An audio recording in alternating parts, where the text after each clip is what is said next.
Трошоците за млекопроизводство постојано растат, но растат и цените на киселомлечните производи. Само откупната цена на млекото со години е иста, од 16 до 21 денар, во зависност кој какви привилегии и врски има. Покрај сето ова, власта нема слух и се уште не ги плаќа субвенциите за 2019 година. Ова денеска го рекоа пелагониските сточари, кои покрај новачкиот пат излегоа на четвртиот протест, барајќи ги ветените пари за субвенции што законски им следуваат.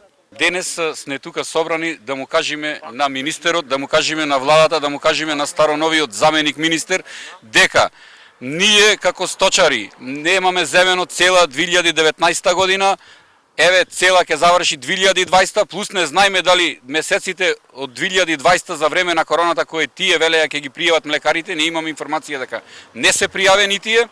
Бараме да ни се исплати цела 19-та, пола 20-та и субвенциите за погрло за 2020. На протестот можеа да се чујат разни проблеми, но и многу песимизам на тукашните фармери околу нивната натамошна судбина. Сточарството во Македонија се уништува и немаме излез и немаме сила и нашите деца не сака повеќе да работат во сточарство. Еве ќе кажам дека премиерот Заев е од село Муртино и тој како земјоделец, како од селото, од огништето на селото не дојде да кажи еднаш дека ние сега ќе му поможиме на селанецот. Власта место да помогни, таа се зголемува. Шарен јазик, син јазик, само дополнителни давачки. А доколку кај нас тоа го нема.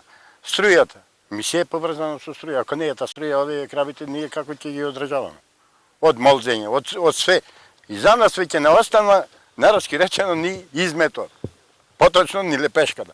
Дека разочараноста има основа потврдува и фактот што огромен број сточари во Пелагонија ги затворија своите фарми, а како што велат само во Могила до не така дамна над 300 куќи сточареле, а сега останаа уште 30 фамилии.